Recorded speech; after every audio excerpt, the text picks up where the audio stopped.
Ya kayak gitu aja sih, lebih pokoknya ke depannya ya poinnya adalah kuat mental. Terus satu lagi yang masalah tadi kakak sempat bilang kalau baca SMS panik gitu-gitu. Ya iya, karena gini loh Kak.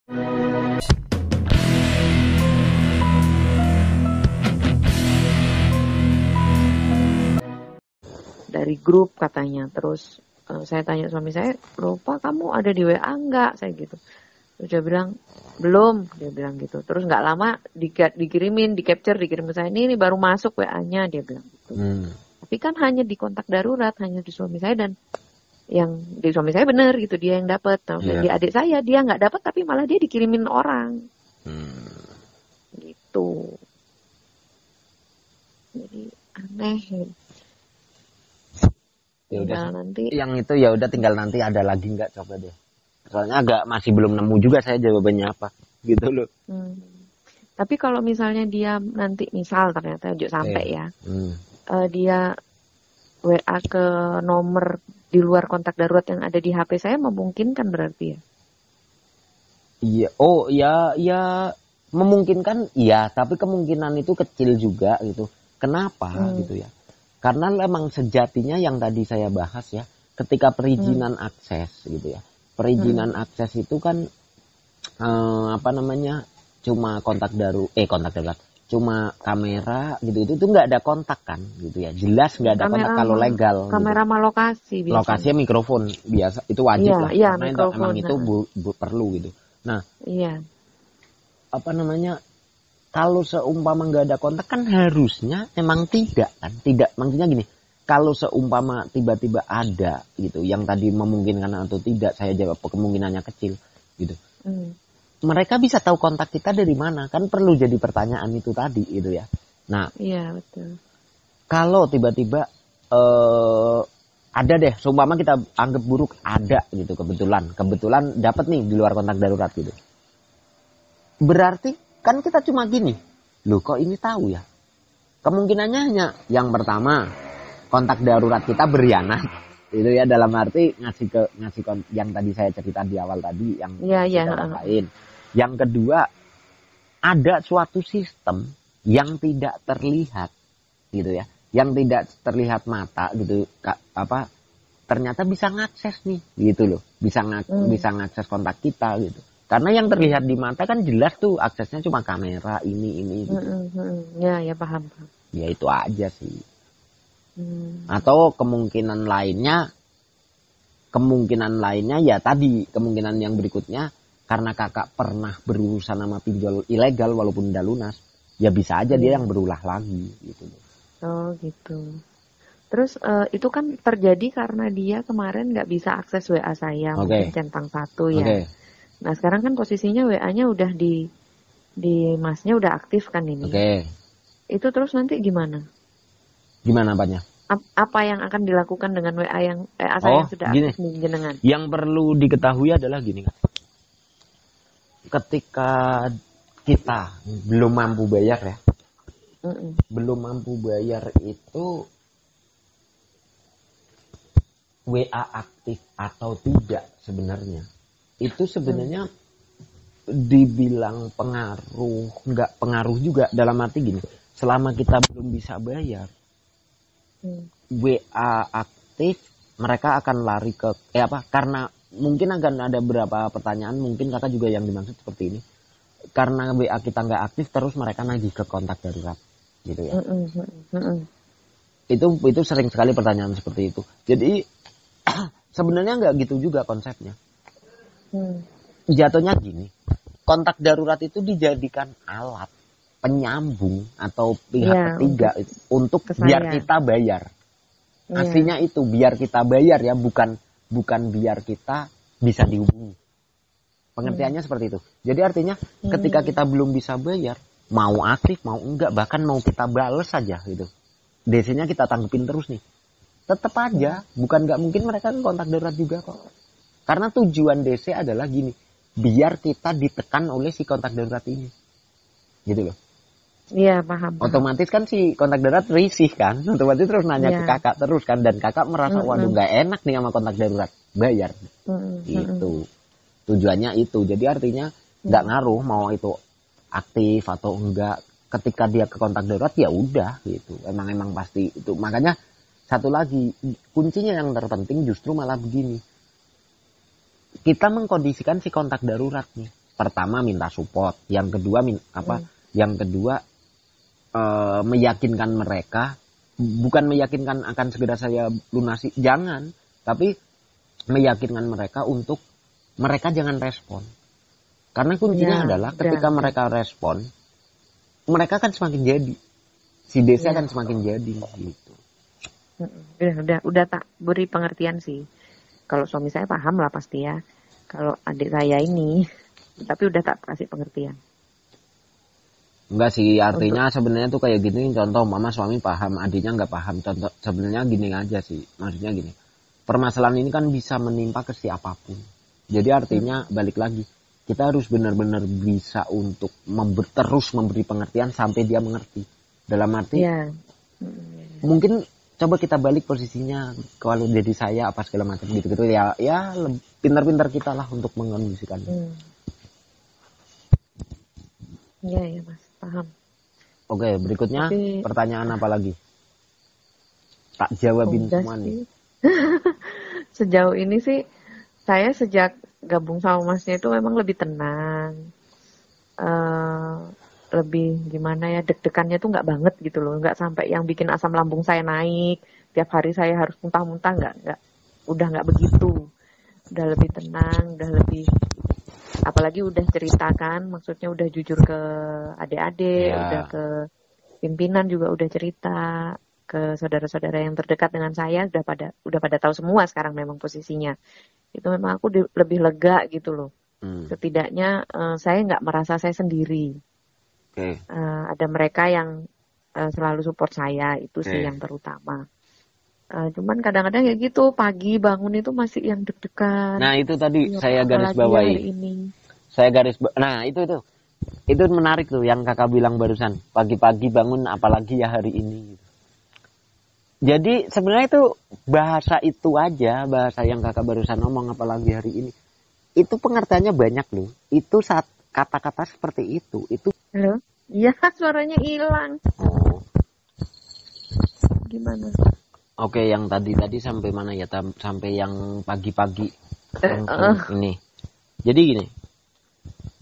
Bahasa pagi-pagi maksudnya langsung hari ini apalagi ya gitu. Itu bisa bikin kakak down juga. Ketika kakak bikin bahasa gampangnya gini deh pengertiannya. Itu kan sesuatu yang negatif ya, yang mungkin hari itu tidak terjadi, tapi kakak udah memikirkan sejauh itu. Iya gitu. Ya, overthinking. Iya, nah tapi bisa juga pengertiannya lain. Pengertiannya lain dalam arti gini. Hari ini dapat apa lagi ya? Kemarin udah dapat begitu, gitu loh. Gitu. Itu bisa jadi penguat juga sebenarnya. Kalau ada bahasa seperti itu, kemarin udah dapat begitu, hari ini dapat seperti apa ya? Lebih serem nggak ya? Kalau lebih serem ya udahlah. Gitu. Itu bisa jadi penguat, tapi banyak kan nggak, malah tambah down, gitu. Karena pikiran kita terlalu buruk terus, gitu. Padahal belum tentu terjadi, gitu. Nah, apalagi kalau misalnya di rumah sendiri gitu ya, aku udah cepet-cepet aja pergi ke rumah kakakku. Padahal nggak ngaruh apapun hasilnya. Gitu ya. Sama halnya gini, dulu saya kejadian yang saya alami sendiri ini bukan orang lain nih. Saya pribadi dulu belum tahu mana pinjol yang bisa nagih ke rumah, kapan DC datang ke rumah atau pokoknya intinya masih buta banget gitu ya. Buta banget terkait info-info itu. Dulu saya kejadiannya kebetulan kosan saya berderet dan saya paling pojok gitu ya. Ketika ada suara motor, padahal itu motor tetangga, saya udah buru-buru ngintip aja di pintu. Siapa nih yang datang? Orang mau nagih saya nih jangan-jangan. Terus bilang aduh tetangga lagi sialan.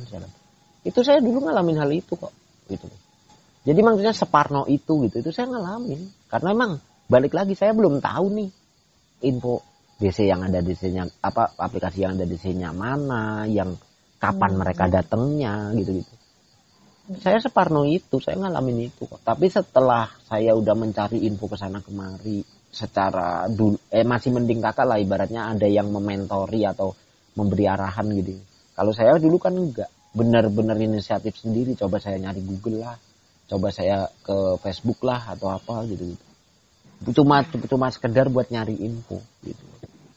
Jadi benar-benar YouTube bahkan masih jarang yang ngebahas pinjol pada saat itu. Makanya yang sekarang orang-orang sekarang kena pinjol sebenarnya kalau diperbandingkan sama saya dulu ketika kena pinjol gitu, itu lebih pusing saya sebenarnya, gitu loh sebenarnya. Belum ada yang dampingin. Iya, masih apa-apa masih sendiri nyari. Apa ya, ketika saya coba nyari di YouTube, saya tentang saya tidak bisa bayar pinjol atau apa, ntar isinya ceramah-ceramah agama tentang hutang wajib dibayar. Ya gitu-gitu aja, malah tambah pusing saya ngelihatnya gitu. Saya tuh malah kalau buka grupnya dari Masnya itu, karena Masnya cerita ada yang tidak diambil alih akun nomor WA-nya ya. Kan banyak yang itu aku kadang semakin parno, jadi kadang nggak tak baca, langsung tak scroll gitu toh. Harusnya untuk ya sementara gitu. ini. Iya, karena apa? Saya masih pada jadi parno, aduh kok gini amat gitu. Nah terus saya begitu WA Mas itu, Mas kok yang di grup ya kok apa masih bisa dihubungi komunikasi kan, aku tanya kan kemarin. Terus kalau mbaknya ya enggak lah, karena udah saya ambil alih. Itu baru aku lebih tenang. Terus tak bacain lagi pelan-pelan satu-satu. Karena biasanya emang ya gini, namanya mental orang kan berbeda-beda ya. Ada juga yang ya banyak faktor sih ya, WA bisa WA-nya dititipkan ke saya atau tidak gitu. Ada juga yang berfaktor faktor positifnya, ini positif dulu deh. Ada yang emang mereka pengen belajar, dalam arti ikut grup itu kan buat saling sharing, menguatkan apa. Nah ya, support system itu mereka pengen belajar untuk hadapi sendiri, ada juga tuh positifnya seperti itu gitu. Terus ada juga yang mungkin ada yang pelit duit juga gitu ya, macam-macam. Harusnya seperti itu, tapi ya udahlah, itu kan bagian cerita dari ya, karena dasarnya kan gini, di grup kalaupun saya melarang keras untuk minjol lagi gitu ya, tapi kan saya nggak pernah bisa mantau. Contoh kakak nih ya, kakak sendiri, dengan kejadian ini jangan coba-coba lagi ya kak masalah pinjol bla bla bla. Kakak jawab, iya mas pasti saya nggak ini. Tapi kan itu ngomongnya di depan saya aja, di belakangnya saya kan nggak bisa mantau juga, kan gitu ibaratnya, sepelenya. Iya benar. Balik, soalnya kalau orang udah terkena pinjol jangan salah, orang itu jadi udah kayak apa ya, bisa loh suatu ketika flashback ke situ lagi karena merasa pernah ada yang ngebantu gitu loh. Aduh tapi aku nggak bisa. Soalnya kayak tadi yang tadi saya sempat bahas di grup sedikit, iya dia balik lagi ya. Bukan balik sih, tapi lebih ke aplikasi yang masih sama dia mas, dan itu nggak cuma satu orang, makanya saya berani nge-share ke grup karena emang member saya pun banyak yang kalau untuk aplikasi ABC saya masih pakai mas, karena itu bunganya rendah apa gitu, saya masih bisa bayar apa segala macam. Saya kalau murni dari saya nggak setuju gitu. Tapi balik lagi, saya nggak bisa dong untuk terlalu ngelarang orang gitu. Ketika mereka merasa pede gitu loh. Meskipun saya kalau kayak Kredivo sama Aku Laku saya punya, tapi itu memang saya cicil, saya bayar pelan-pelan, karena saya tahu itu ada DC-nya kan, yang bisa ke rumah atau ke kantor. Makanya itu saya jaga betul untuk saya fokus untuk menyelesaikan ini dulu gitu maksudnya. Jadi nanti ini selesai baru saya berpikir yang lain bagaimana. Nah ya itu maksudnya, tapi kalau bisa kan ya balik lagi itu tadi. Yang bikin jadi penyakit orang kan gini kak, seringnya ya. Kredivo diakui atau tidak, versi saya Kredivo itu paling sedikit loh bunganya bagi saya ya, nggak tahu kalau bagi orang lain. Nah benar. Dari itu kan membuat kita untuk betah gitu ya, betah memakai Kredivo karena merasa itu paling kecil nih gitu ya. Nah belum lagi fitur-fitur lain, contoh bisa ada buat urusan pulsa, urusan listrik, urusan apa itu ya, gitu. Lebih gampang nah, ya. Tapi jangan salah, penyakit seseorang adalah yang susah dikendalikan. Ketika kita bayarnya rapi, gitu ya. Kita bayarnya rapi, kita kan ditambahin limit terus loh. Iya, betul. Nah, penyakit seseorang yang susah dikendalikan adalah bisa nggak tahan diri, limitnya gede, tapi kita makainya tetap sewajarnya seperti limit kecil. Itu yang agak susah tuh. Itu. Iya. Banyak faktor lah, maksudnya kayak entah buat nyelamatin pinjol yang lain, entah buat urusan duit di rumah, entah apapun itu. Soalnya saya punya temen, ada juga loh Kak. Dia bagus banget di Kredivo, sampai limitnya hampir 20 jutaan ya. Tapi dia makainya itu selalu tetap sama seperti biasanya. Paling sebulan habisnya cuma 1 juta gitu. Ya sebutuhnya aja. Iya, gitu. Tapi itu jarang banget orang yang begitu loh. Gitu. Iya, benar. Lebih banyak yang dalam tanda kutip kepancing gitu. Iya. Nah lanjutnya adalah makanya tadi yang di grup itu saya share. Karena kan endingnya berarti kan dia kemungkinan besar selama ini dirawat, tapi limit gede dipakai juga. Akhirnya mentok. Gitu. Iya. Ngalamin galbe juga, pusing juga, ngubungin saya lagi. Kan gitu. Nah, itu yang pertama. Yang kedua, bisa juga orang, makanya saya tadi di grup bahasnya gini, kesehatan kita nggak pernah tahu loh. Gitu loh. Keuangan kita nggak pernah tahu. Mungkin kita, ini anggap ya buruknya gitu. Kita ngambil Kredivo dengan PD, ini cicilannya lama, tiap bulan juga nggak gede-gede amat, masih cukup buat gaji saya begini-begini. 6 bulan. Kebetulan kita 3 bulan kita putus kontrak nih, yang kerja umpama ya, atau kita dipecat gitu. Itu yang kerja, yang punya usaha, apalagi kalau usahanya tiba-tiba jatuh, kan gitu. Itu dari faktor yang kayak gitu. Belum lagi kita nggak sehat atau amit-amit kita sakit apa segala macam. Sedangkan mereka emang mau tahu itu, kan nggak mau tahu. Gitu. Ya itulah pelajarannya. Makanya saya senang banget kalau orang yang udah kena pinjol dan tahu resikonya itu dia kapok. Itu tuh seneng banget.